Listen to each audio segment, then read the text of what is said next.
There is no way in the world that you'll ever convince me that an SBR is more concealable or more deadly than a rifle. I don't even know how you would begin to measure a statement like that.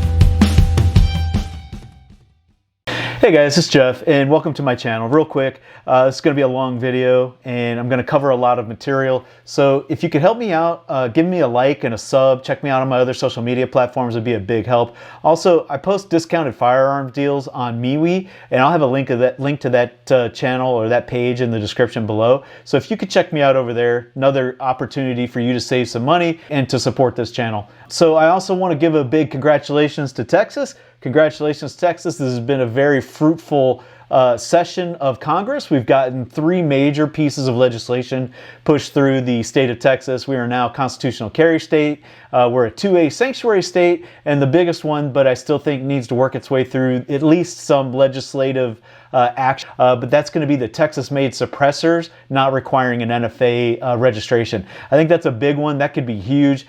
Currently, it's already a pain in the ass to get a suppressor released from the NFA to get your tax stamp. But really, the only authority that the NFA has around that is around interstate commerce. So this is going to be an interesting one. I think it's going to have to play out in the courts, though, before it becomes finalized. So stay tuned to that one. That one's one I'm interested in watching. But the purpose of this video, and that's why you've clicked on this link. So the ATF's proposed comment section is open now for the SIG brace, or the Esprit tactical brace for the MSR pistols. And they've been open now for a couple of days, or I believe on the 9th they opened up.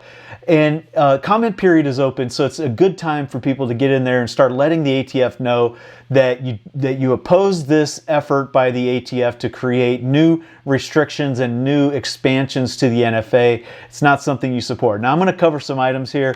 If this is interesting to you, that's the gist of the video. But if you're interested in learning a little bit more, I've done a lot of research on this, so just want to talk through this real quick. As quick as possible anyways.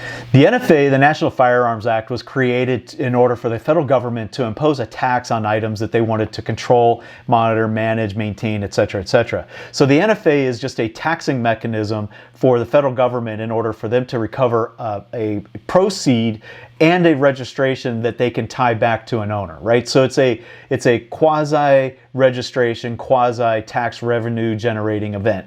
So what the ATF is trying to do with this act is they're trying to take any kind of pistol. Right here I got the CZ Scorpion. They're trying to take any pistol that has an SB tactical brace, this is an SB tactical brace on it right here, or any variant thereof. And I think they call out several different manufacturers of brace distributors and the potential firearms that they would be associated with. So they know who's making these devices, they know what they're using them on, and so they've tried to create a scorecard or a choose your own adventure type process so that they can tie these pistols to the NFA, collect their tax stamp, collect their revenue, and register them so that they know who uses them, who owns them, who has possession of them, right? So they're not having any luck getting laws passed in the Congress. There doesn't seem to be the stomach. There are those left-wing leaning Democrats who would support a permanent ban on firearms, but the more moderate, the more centrist type Democrats are really preventing any gun legislation from getting out of the Congress, whether it be the House or the Senate. So nothing's going to make it to the president's desk. They've had several efforts and they've all failed. So this is a way that Joe Biden and his administration are going to try to circumvent the legislative process by getting more named devices onto the NFA. We know it's a workaround, we know it's a runaround, and if you don't make your comments heard, you don't go in and let them know that this isn't appropriate, they could absolutely succeed with this effort. So what are they doing? Well, June 9th, they opened up the comment period, like I mentioned previously. They're limiting firearms between 13 and 26 inches with an attached stabilizing brace. So if you measure this device right here, if it's between 13 and 26 inches from the end of the muzzle device to the attachment point, if it's between 13 to 26 inches and you attach a stabilizing brace to this device, then it would fall under that criteria. Now, they spend a lot of time and energy talking about AR-15s, but it also applies to the AK-47 pistols as well. And what they do is they've set up this scoring matrix, and I'll post it up here. But so section 1 determines whether you even apply to this event. So there's 2 criteria to determine whether this is something that would be under this new regulatory requirement. Section 1 determines if you are subject to this new rule. It has to weigh 64 ounces with an empty mag and an overall length of 12 to 26 inches with all non-operational accessories removed, right? So what is that? Is this an operational accessory, and is it only counting, you know, this piece from here to here, 13 to 26 inches, or is it 13 to 26 inches from here to here? I don't know. That's some of the vagueness that they don't do a good job of explaining. So if you meet those 2 criteria, then you can move on to section 2, right? If you don't meet those 2 criteria, then you don't have to continue any further. Obviously, if you're not 64 ounces or you don't have a stabilizing brace, then you don't really need to consider the impact of the NFA's expanded rule request. You're not putting a stabilizing brace on there. So under section 2 determines the accessory characteristics. You go through the various questions that are outlined in that section and you determine whether you have under 4 points. If you have under 4 points in that section, then congratulations, you get to move on to section 3. Now section 3, and there's a lot of vague language there that's not explicitly defined, and I think that's done on purpose. Obviously, we know how the federal government works. They like to use vagary because they like to leave it up to the agents and the district attorneys to decide whether they want to prosecute or not. And then under the section 3, it's how the weapon is configured. Do you have backup iron sights? Do you have a forward hand stop? Do you have a vertical foregrip? What other accessories do you have on there? Do you have a prismatic optic that has an eye relief that extends past a certain period where it wouldn't be usable as a pistol if you're holding that pistol out at arm's length?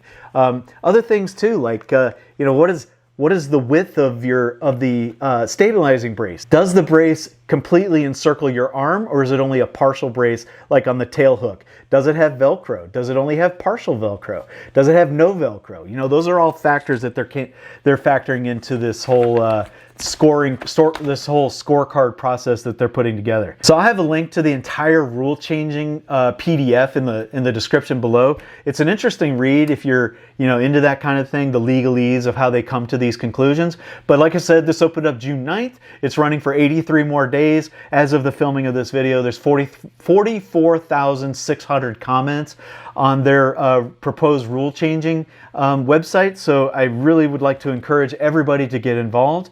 And so last but not least, and I'm going to post an image here of what this is going to mean to everybody. So if you don't comply, right, and if you do have a weapon that exceeds the 4-point requirement in either section 2 or 3, then they're giving you some options of what you can do to comply. You can permanently remove the stabilizing brace. Now, I don't know what permanently means. They give you some language, but they don't clarify that. But like on this, they have an attachment point on the back that you can attach things like a sling point. Does that mean that I have to remove that piece of Picatinny rail on the back of the gun so I can no longer attach a stabilizing brace to the rear of the firearm? Again, not very clear in their language, and I'm sure that's intentional. You can remove the short barrel, right? So in an example such as this has I think a 7.5 or 8-inch barrel on here. You can put a 16-inch barrel on it, extend it out, and make it a carbine. And then you can put whatever you want back here. It doesn't really matter, right? You can destroy the firearm, and the ATF is going to publish information on how you can officially destroy the firearm so that you would be in compliance with these requirements if this gets passed. Or you can turn this into the ATF, and the ATF is going to have processes and procedures for you to turn your firearms in. That's very nice of them to give you that option. And then last but not least, and I talked about this originally, you can complete the NFA tax form, the ATF Form 1, and pay your $200 fee. Now, we know this is an attempt to expand their control over the gun community. We know that this is a way to restrict access to firearms for people who have handicaps or disabilities who find it difficult. We know that this is an infringement, but the only way that the government is going to know, the only way that the ATF is going to know specifically, is if people like you and I go and put our comments on this proposed rule changing process that they have on the website. Again, link in the description, right? So encourage your friends. I mean, even if you don't use these type of devices, this is an overreach of the federal government. We know there's millions of these in existence. If you've seen any of the other, Colin Noir's video on this, where he interviewed the inventor of the SB Tactical Brace,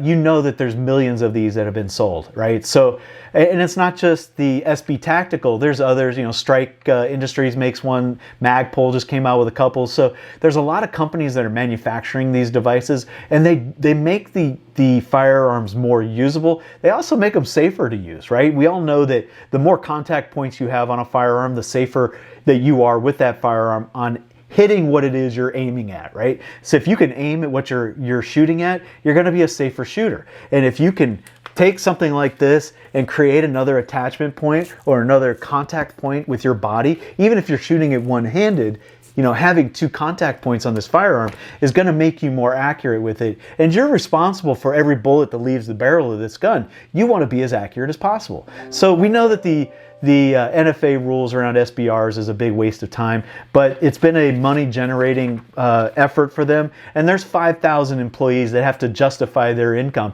And if they don't have rules on the books that they can use to prosecute people, then they don't need 2,400 agents on payroll collecting fat salaries. So let the government know this is an overreach. You don't like this. You don't support this. You don't want to be a participant in this. You don't want them to add these restrictions to the NFA. Let them know, or this very well could happen. And with that, guys, I think I'm going to wrap it up. If you like this kind of content, you like this video, please give me a thumbs up. If you haven't subscribed yet, please consider doing so.